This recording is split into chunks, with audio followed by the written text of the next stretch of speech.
Today we are going to have a look at the Polycom CX300 R2 USB desktop phone for Microsoft Lync. The CX300 seamlessly integrated with your PC's Lync client and combines the look, sound and feel of a conventional enterprise-grade telephone with plug-and-play ease of use. Let's get started. The Polycom CX300 comes complete with the base unit with a USB cable that's permanently attached, a stand, a handset, and handset cord, and documentation. Setup is easy. The stand goes here, and the handset cord plugs in here. You can plug in the headset jack here. Now simply connect the phone to the USB port of any PC running Microsoft Lync and it will be instantly ready to start placing or receiving phone calls.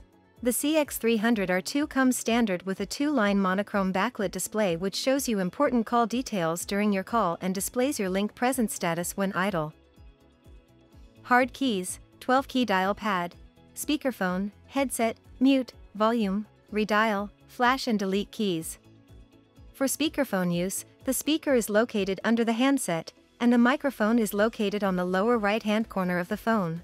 What the CX300 offers is a USB phone appliance with a traditional phone form factor with more choices for making and answering calls than just using a headset with Lync. It has this convenient dial pad to place calls and enter passcode digits without having to navigate to and open the dial pad in Lync. It's a great phone choice for a home office. It's also a great phone choice for HODLing or hot desking office arrangements where employees come in to work without assigned cubicles or offices. Since it's plug and play with Lync on your PC, there is no pin off an application login process to learn or remembering to log off the phone when you leave.